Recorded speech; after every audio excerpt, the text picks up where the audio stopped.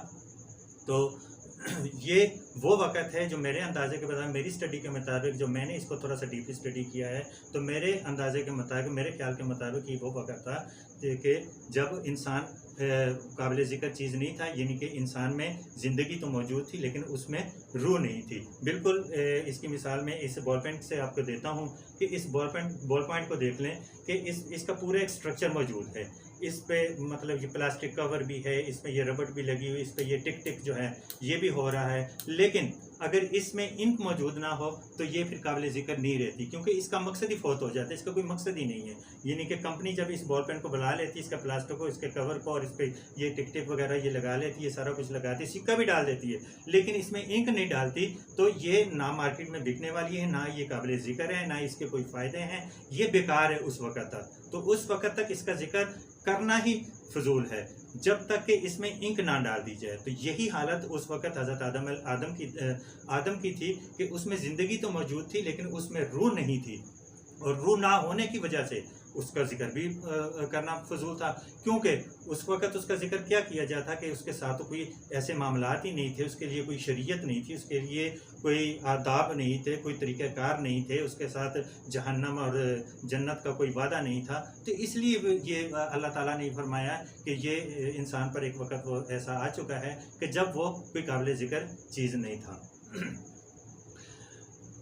آگے چلتے ہیں. بے شک تمہارے پروردگار کے نزدیک ایک روز تمہارے حساب کے روح سے 1000 برس کے برابر ہے. یعنی کہ جب حضرت آدم علیہ السلام کو تخلیق کیا گیا، اللہ تعالیٰ نے جب اپنے دونوں ہاتھوں سے یا دست قدرت سے آدم علیہ السلام کو بنایا، تو اس وقت اللہ تعالیٰ نے روایت ملتی ہیں کہ 40 سال تک آدم کو اسی طرح رکھا، اور 40 سال کے بعد جب مطلب وہ پختہ ہو گیا، اس کی گروتھ ہو گئی، تو اس کے بعد اس میں جو ہے نا اپنی روح ہوگی. تو وہ 40 سال کون سے تھے؟ وہ 40 سال انٹر گلیکٹک تھے، مطلب وہ آسمانوں کے 40 سال تھے، ہماری زمین کے 40 سال نہیں تھے. ہماری زمین کے 40 سال کس طرح ہو سکتے ہیں؟ اللہ تعالیٰ فرماتا ہے کہ تمہارے حساب کی روح سے، یعنی کہ ہمارے ہاں کا ایک دن تمہارے حساب کی روح سے 1000 سال کے برابر ہے. 1000 دن کے برابر نہیں، 1000 سال کے برابر ہے. تو جب میں نے اس کو تھوڑا سا اسٹڈی کیا، اس پہ ریسرچ کی اور اس کو کیلکولیٹ کیا، تو 1000 ایئرس جو مطلب ہمارے سال ہیں، آسمان کا تو ایک سال، 1000 ایئر ہمارے، اور اس کو جب میں نے 1000 کو 365، کیونکہ ہمارا سال 365 دن کا ہوتا ہے، 365 کے ساتھ جب اس کو ملٹیپلائی کیا تو یہ بن گئے 3,65,000 سال. 3,65,000 سال. اٹس مین کہ اللہ کے ہاں ایک سال اور ہماری زمین پر 3,65,000 سال. تو چونکہ 40 سال تک رکھا تو ان 3,65,000 سال کو پھر 40 کے ساتھ ملٹیپلائی کیا تو یہ بن گئے 1,46,00,000 سال. یعنی کہ اللہ نے آدم کو بنا کر 40 سال تک اس کو اس کی گروتھ کرنے کے لیے اس کو چھوڑ دیا. تو وہ 40 سال آسمانی سال تھے، ہمارے حساب سے 1,46,00,000 سال بنتے ہیں. تو جو انسانی فسلز ملے ہیں نا، جو آج مطلب سائنسدان، وہ جو غیر مسلم لوگ ہیں، وہ تو آج ہمارے ساتھ ہنسی مذاق کرتے ہیں. وہ کہتے ہیں کہ کیا آپ کے اللہ کو یا آپ کے قرآن، اللہ تعالیٰ نے جو قرآن میں کہا ہے کہ آدم علیہ السلام جب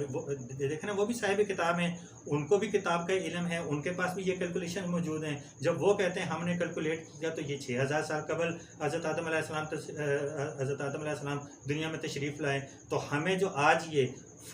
جو ڈھانچے مل رہے ہیں، جو اسٹرکچر مل رہے ہیں، انسانی جو ڈھانچے مل رہے ہیں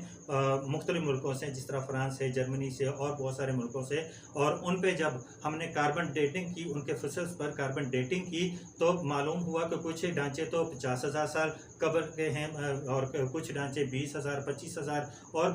جو فرانس سے ملنے والا ڈھانچے پہ جب اس پہ ریسرچ کی گئی اور اس پہ کاربن ڈیٹنگ کی گئی تو معلوم ہوا کہ وہ 2 لاکھ سال پرانا ہے. تو بھئی اب وہ یہ کہتے ہیں کہ کیا آپ کے قرآن کو اتنا معلوم نہیں تھا، آپ کے نبی کو اتنا معلوم نہیں تھا، آپ کے اللہ کو اتنی کیلکولیشن نہیں معلوم تھی کہ آج تو ہمیں 2 لاکھ سال پرانے انسانی ڈھانچے مل رہے ہیں، اور آپ کہتے ہو کہ حضرت آدم علیہ السلام جو ہے وہ دنیا میں 6000 سال کے، تو ہم کہتے ہیں بھی ہمارا قرآن ٹھیک کہہ رہا ہے، حضرت آدم علیہ السلام 6000 سے 10,000 کے لگ بھگ ان سالوں میں تشریف لائے ہیں، لیکن ہماری یہ دیکھیں، میں آپ کو بتا دوں کہ قرآن جو ہے وہ سائنس کی کتاب نہیں ہے، قرآن سائنس کی کتاب نہیں ہے، وہ سائنس کی کتاب ہے، نہ تو یہ منطق کی کتاب ہے، نہ فلسفے کی، نہ فزکس کیمسٹری بایو کی، نہ جغرافیہ کی اور نہ میتھ کی، بلکہ یہ سائنس کی علامات کی کتاب ہے، اس میں اشارے دیے گئے ہیں، اور یہ اس لیے سائنس کی کتاب ہے کیونکہ اگر یہ سائنس کی کتاب ہوتی تو پھر آج سے 1400 سال قبل جو ہے نا ان لوگوں کو تو قرآن کی سمجھ ہی نہ آتی، کیونکہ اس وقت تو سائنس اور ٹیکنالوجی نے اتنی ترقی نہیں کی تھی، تو اس لیے یہ سائنس کی کتاب ہے، اس میں علامات ہیں، اس میں اشارے ہیں، اور آپ کی جو سائنس ہے جس پہ آپ اتنا اتراتے ہیں وہ ابھی نوزائیدہ بچہ ہے، وہ ابھی فیڈر پی رہی ہے، آپ کی سائنس ابھی فیڈر پی رہی ہے، ابھی نوزائیدہ بچی ہے، وہ اس کو گروتھ کرنے دیں، اس کو ابھی بڑھنے دیں، ابھی تو آپ کہہ رہے ہیں کہ ہمیں 2 لاکھ سال پرانے فصل ملے ہیں، تو ہم کہتے ہیں کہ ابھی آگے دیکھیں، ہو سکتا ہے آپ کو 1 کروڑ سال پرانے انسانی ڈھانچے بھی ملیں، تو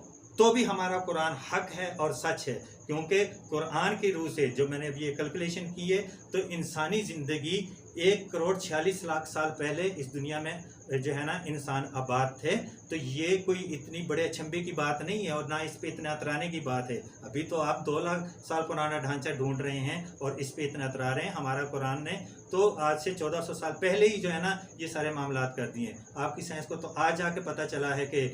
زمین جو ہے ہماری وہ ساکن ہے، زمین روٹیٹ کر رہی ہے، اپنے محور پر گھوم رہی ہے اور سورج کے گرد گھوم رہی ہے، آپ کو تو پتہ ہی نہیں تھا، آپ کی سائنس کو تو پتہ ہی نہیں تھا، وہ تو زمین کو ساکن سمجھ رہے تھے، اور وہ بھی یہی سمجھ رہے تھے کہ یہ جو سورج ہے نا اسی سے دن طلوع ہوتا ہے اور اسی سے غروب ہوتا ہے، اور یہ سورج روٹیٹ کر رہا ہے زمین کے گرد اور زمین نہیں کر رہی، تو بھئی ہمارے قرآن نے، ہمارے اللہ نے، ہمارے نبی نے ہمیں 1400 سال پہلے ہی کل فی فلک یسبحون کہ یہ تمام اجرام فلکی جو ہے نا یہ ہوا میں تیر رہے ہیں اور اپنے اپنے راستے پر گامزن ہیں اور یہ چل رہے ہیں، آپ کو تو آج جا کے پتہ چل رہا ہے، تو یعنی 1 کروڑ 46 لاکھ سال پہلے اس دھرتی پر، اس کرۂ ارض پر انسان موجود تھے۔ ارشاد باری تعالیٰ ہے ان اللہ اصطفیٰ آدم و نوح و آل ابراہیم و آل عمران علی العالمین، بے شک ہم نے آدم کو اور نوح علیہ السلام کو اور آل ابراہیم کو اور آل عمران کو چن لیا تمام جہان کے لوگوں میں سے، تو دیکھیں یہ کامن سینس کی بات ہے کہ چنا اسے ہی جاتا ہے کہ جب پہلے سے کوئی چیز موجود ہے، اللہ تعالیٰ نے قرآن میں کسی جگہ پہ بھی یہ نہیں کہا کہ میں نے آدم کو اپنے دونوں ہاتھوں سے بنایا اور پھر ڈائریکٹ اس میں روح پھونک کے تو اسے زمین پر بھیج دیا، ایسا قرآن نہیں کہہ رہا، تو قرآن تو دیکھیں نا واضح الفاظ میں اشارے دے رہا ہے، بلکہ واضح الفاظ میں کہہ رہا ہے کہ ہم نے آدم کو چنا، اور چنا اسی میں سے جاتا ہے، جب دیکھیں یہ میرے پاس یہ بال پین ہے، اگر یہ 4 5 6 7 بال پین یہاں موجود ہوں گی تو میں کسی ایک کو اس میں سے چنوں گا اور اس میں انک ڈال کر اس کو چلانا شروع کر دوں گا، تو یہ 1 کروڑ 46 سال تک جو ہے نا یہ انسان کی گروتھ ہو رہی تھی، اس کی فزیکل گروتھ ہو رہی تھی، اس کی ذہنی گروتھ ہو رہی تھی، اور جب اللہ تعالیٰ نے دیکھا کہ اب یہ اس مراحل میں پہنچ چکا ہے تو اس میں سے ان انسانوں میں سے اللہ تعالیٰ نے ایک آدم کو چن لیا اور پھر اس کو جو ہے اس میں اپنی روح پھونکی اور اسے زمین پر بھیج دیا۔ اب آتے ہیں آیت کے آخری جز کی طرف، وَفَضَّلْنَاهُمْ عَلَىٰ كَثِيرٍ مِّمَّنْ خَلَقْنَا تَفْضِيلًا، کہ ہم نے آدم کو یعنی کہ ہم نے آدم کو اپنی بہت ساری مخلوقات پر فضیلت بخشی، ہم نے اسے اپنی بہت ساری مخلوقات پر فضیلت بخشی۔ اب یہ جو انسان جو راگ الاپتا رہتا ہے ہر وقت جو ہے نا اشرف المخلوقات کی رٹ لگائے رہتا ہے کہ ہم اشرف المخلوقات ہیں، تو بھئی آپ کو قرآن نے کسی جگہ پہ بھی اشرف المخلوقات نہیں کہا، قرآن پاک تو واضح الفاظ میں کہہ رہا ہے کہ ہم نے تمہیں بہت سارے لوگوں پر یعنی کہ بہت ساری مخلوقات میں تمہیں فضیلت دی، یعنی کہ بہت ساری مخلوقات میں تمہیں فضیلت دی، سب پر نہیں دی۔ تو جب اس کو میں نے تھوڑا سا ڈیپلی اسٹڈی کیا کہ بھئی یہ مطلب اللہ تعالیٰ جو یہ فرما رہا ہے کہ بہت ساری مخلوقات پر اور انسان اشرف مخلوقات نہیں ہے، زمین پر تو ہم مان لیتے ہیں، سپوز کر لیتے ہیں کہ یہ جانوروں سے، جنات سے اور زمین کی باقی جتنی بھی مخلوقات ہیں ان سے یہ اپنے عقل و شعور کی وجہ سے، علم و دانش کی وجہ سے، فہم و فراست